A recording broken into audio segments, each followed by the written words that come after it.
transversalidad de los derechos sociales y también de los indicadores, ¿no?, que miden cuestiones que no son equivalentes, aunque se relacionan con indicadores de desarrollo humano.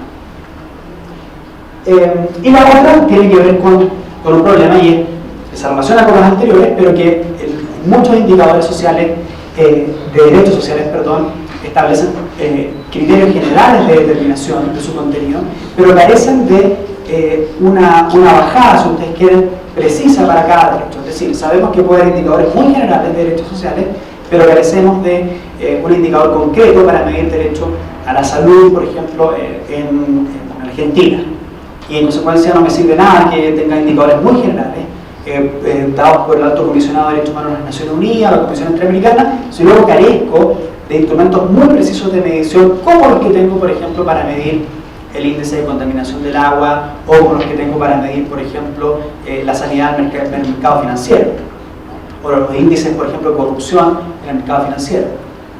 Se han desarrollado muchos mecanismos precisos. No es así en el caso de los indicadores de derechos sociales, y esto se suele ver como una crítica, eso sí, que como señalé hace un rato, creo que es respondible por vía del desarrollo de indicadores que tengan algunas características. ¿Y cuáles son esas características? En esto ha habido distintos autores que han tratado de decir, bueno, ¿cómo deberían ser estos indicadores? Sabemos que necesitamos indicadores, sabemos que estos indicadores de derechos sociales no son los mismos que los indicadores de desarrollo humano, sabemos que hay que hacer un esfuerzo por procesarlos. Bueno, ¿qué características debieran tener esos indicadores de derechos sociales? Y acá ha habido algunos comentarios, características sobre cuáles son aquellas.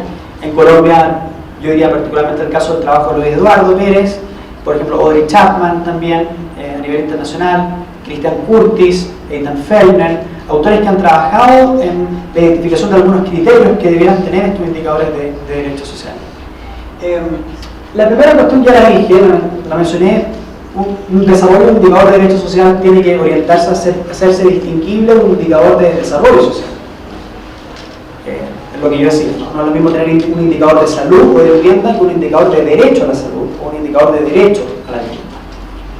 Lo segundo, es importante que los indicadores reflejen no solo resultados, sino también procesos. ¿Qué quiero decir con esto? Normalmente los indicadores son particularmente pertinentes para que un órgano de supervisión internacional revise si el Estado ha hecho o no todo lo que está a su alcance para avanzar hacia el pleno goce de un derecho social. Para saber si Colombia, por ejemplo, ha avanzado o no hacia el pleno goce del derecho a la salud de las personas que habitan el territorio de la República. Para saber si esto es así, si ha avanzado o no, el derecho internacional de los derechos humanos no se preocupa solo saber si Colombia consiguió un estado de cosas, sino también dar cuenta, medir si es que el Estado qué cosas ha hecho para conseguir ese fin. Lo pongo como ejemplo, no es lo mismo que un Estado, por ejemplo, emprenda una reforma a su sistema de salud para, por ejemplo, regular mejor el sistema de seguros médicos privados para evitar así discriminación contra la mujer, sin perjuicio de que no lo alcance, que un Estado que no hace nada. Un Estado que no presenta reformas legislativas, un Estado, por ejemplo, que no tiene órganos de supervisión administrativos que llaman la atención, por ejemplo, sobre la diferencia de los programas médicos para mujeres en edad fértil que de los hombres en una edad equivalente. Yo no sé si será el caso de Colombia, pero en muchos países tienen sistemas de seguro, como son seguros médicos, la prima del que paga una mujer por un seguro médico privado en edad fértil es mucho más alta que la que paga un hombre. ¿Por qué? Porque el riesgo es más cierto. De la perspectiva del seguro, del contrato seguro, es lógico. De la perspectiva constitucional, o el derecho a la salud y la igualdad de las mujeres, no necesariamente lo es. Entonces es importante saber qué están haciendo los estados. Y los indicadores deben medir no solo resultados, sino también procesos.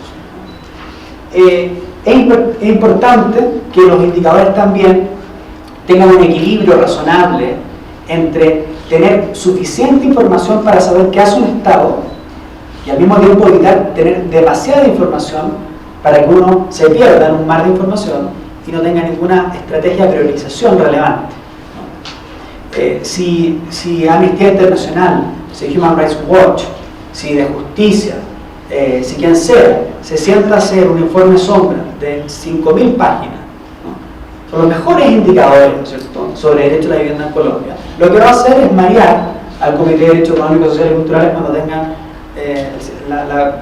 la supervisión del informe respectivo. No van a tener tiempo de plantear el punto, el comité se va a perder y en consecuencia ese es un trabajo excesivo de indicadores. Una cuestión de inteligencia en materia de indicadores de derechos sociales es tener, como algunos señalan, pocos indicadores muy concretos y que sobre todo establezcan una agenda, si ustedes quieren, de prioridades en ciertos resultados que deben alcanzarse, ciertos procesos y ciertos indicadores de tipo estructural. Con sustento normativo, no hay que olvidar, ¿qué quiere decir con eso?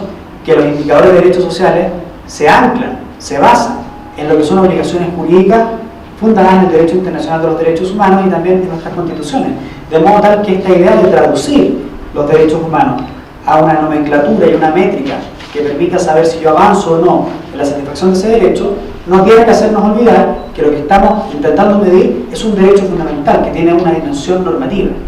Y en consecuencia yo tengo que dialogar en el indicador con esa dimensión, ¿no? Por ejemplo, que no haya discriminación, que haya participación en la determinación de una política, que se respete eventualmente un contenido esencial o mínimo de ese derecho, etc. Esos son derechos sociales, no son solo indicadores de desarrollo humano, sino podemos caer en lo mismo. Pertenencia conceptual, que incluyan aquellas dimensiones que son reconocidas por los órganos internacionales en materia de indicadores. Si ustedes han podido revisar, algunos de ustedes, o todavía no, lo que son las observaciones generales, por ejemplo, de los órganos de supervisión, y ustedes ven las observaciones generales del Comité de Derechos Económicos, Sociales y Culturales sobre trabajo, vivienda, salud o educación, van a ver que respecto a cada uno de estos derechos, el comité ha dicho, este derecho tiene un contenido normativo, significa ciertas cosas, que la educación, por ejemplo, tiene que ser de calidad, tiene que ser adaptable, tiene que ser accesible, tiene que adecuarse culturalmente, tiene que haber cierta disponibilidad. Estos conceptos que estoy dando están en las observaciones generales del Comité de Derechos Económicos, Sociales y Culturales y significan cosas muy particulares. Con lo cual, uno vuelve al punto anterior, es decir, los derechos sociales no son indeterminados, no son del todo vagos e imprecisos. Y en consecuencia hay que traducir esas bases conceptuales de adaptabilidad, calidad, a indicadores precisos. Si ustedes luego revisan el trabajo, el libro que hemos trabajado, ustedes van a ver, por ejemplo, que este es el esfuerzo que hacen autores, por ejemplo, como Eitan Fellner,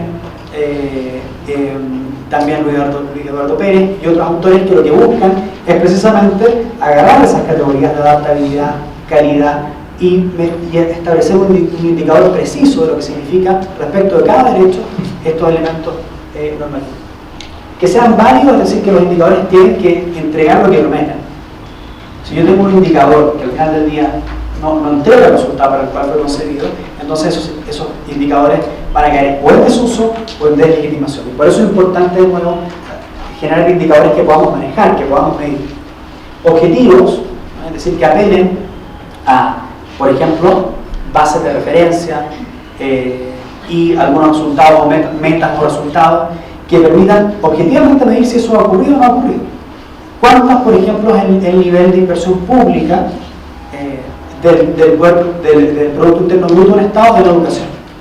¿Cuál es? Eso da una cifra, eso no es indeterminado, eso es objetivo.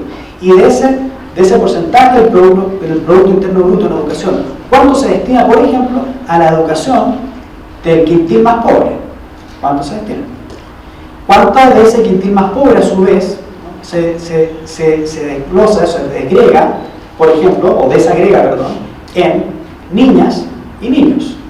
Sabemos que las niñas tienen más dificultades para acceder al sistema educacional, lo cual repercute luego en desigualdades, luego en el acceso al trabajo, en posiciones de poder, social, política, cultural. Bueno, todo lo que desagregar, el ítem, Producto Interno Bruto, quintil más pobre, niñas. Y no es lo mismo una niña en Bogotá que una niña en el Cauca, probablemente. No es lo mismo una niña indígena, ¿no?, que una niña urbana. ¿Sí? Bueno, eso es referir, traducir y pasarlo a un lenguaje